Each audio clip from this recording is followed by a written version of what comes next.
चैतन्य महाप्रभु का मौन अंत, एक छुपा हुआ कंस्पिरेसी। चैतन्य महाप्रभु, जिन्हें बंगाल का गोल्डन सेंट कहा जाता है, भारतीय आध्यात्मिक इतिहास की सबसे उज्जवल हस्तियों में से एक हैं।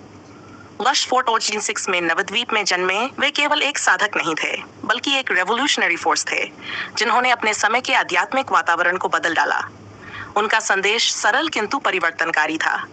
भगवान के प्रति भक्ति, जो शुद्ध प्रेम से व्यक्त होती है, वह सामाजिक पदक्रम, अनुष्ठान या शक्ति से कहीं महान है।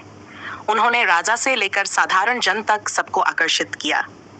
लेकिन पुरी में E533 के आसपास उनका अंत एक ऐसा अध्याय है जो बहुत ही साइलेंट, बहुत ही केयरफुली वेल्ड और केवल मिस्ट्री कहकर टाल देने जैसा नहीं है। परंपरा कई प्रतीकात्मक कथाएं प्रस्तुत करती है। कुछ मानते हैं कि वे भगवान जगन्नाथ की मूर्ति में विलीन हो गए, कुछ कहते हैं कि वे समुद्र में प्रवेश कर दिव्य आनंद में खो गए। ये सब काव्यात्मक चित्र हैं, पर इतिहास नहीं। आश्चर्य की बात यह है कि उनके शरीर का कोई प्रमाण, कोई प्रत्यक्षदर्शी या कोई स्पष्ट साक्ष्य नहीं मिलता। इतने विजिबल फिगर के लिए, जो सदा अपने शिष्यों से घिरे रहते, मंदिर प्राधिकरणों की नजर में रहते और राजाओं द्वारा सम्मानित होते, यह मान लेना कि वे बस गायब हो गए अविश्वसनीय है।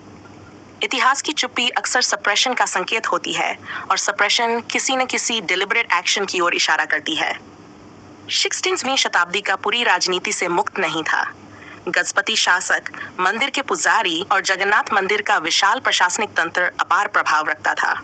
इसी वातावरण में प्रवेश करते हैं महाप्रभु, एक संत जो भगवान के सामने सबको समान बताते थे, जो जाति पांति से परे सबको भक्ति की धारा में लाते थे। उनके कीर्तन और शोभा यात्राएं दीवारें तोड़ती थीं, और उनका प्रभाव इतना बड़ा कि उच्च वर्ग के लिए उसे अनदेखा करना असंभव हो गया। कुछ के लिए वे मुक्ति के प्रतीक थे, तो कुछ के लिए पुरानी सत्ता को चुनौती।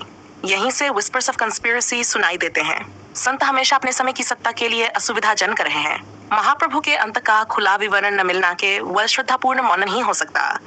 यह किसी न किसी तरह छुपाई गई सच्चाई को इंगित करता है। यह संभावना नकारा नहीं जा सकती कि उनका प्रभाव सत्ता को विचलित कर चुका, कि उनकी समाप्ति को क्वाइटली इंजीनियर्ड किया गया। उनके शिष्यों कान बोलना भी बहुत कुछ कहता है।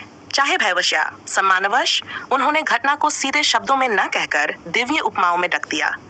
पर उपमाएं अक्सर वास्तविकता छुपाती हैं।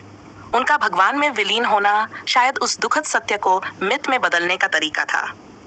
भक्तों को यह कहकर ढांढस दिलाना आसान था कि उनके प्रिय आचार्य भगवान में एक रूप हो गए, बजाय इसके कि वे किसी वर्ल्डली कंस्पिरेसी का शिकार हुए। षड्यंत्र ने विवरण छुपा लिए, पर उनकी ज्योति को नहीं मिटा सका।